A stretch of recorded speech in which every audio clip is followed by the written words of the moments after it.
The Famous 5 Adventures. The Birthday Adventure. Chapter 3. George and Timmy crossed the sands and started to weave their way back up the path to Curran Cottage. Once, George stopped to take a stone out of her shoe, and she got the strangest feeling that they were being followed. Finally they reached the gate to the little white stoned house that was home. Roses climbed the walls and flowers filled the front garden. George walked up the path and in through the front door, dumping her shoes and socks in the hallway. At last, "There you are, Aunt Fanny," George's mother called out.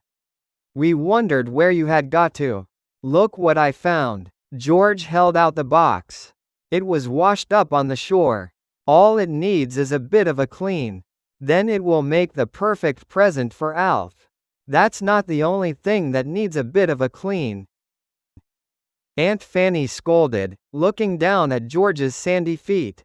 "I'm sorry, everyone," George said, looking round at Julian, Dick and Anne who had come to join them. "I really shouldn't have been so beastly earlier." "Already forgotten," said Julian. "We got some wonderful presents for Alf this morning." "We bought him a book of adventure stories," said Anne. "And I chose him a whistle," added Dick. "How marvelous," said George. "He'll love those." "Now come on," said Aunt Fanny.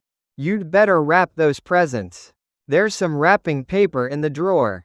Then you really must get going to the party, or you'll be late." George hurried into the kitchen and started to polish the little box.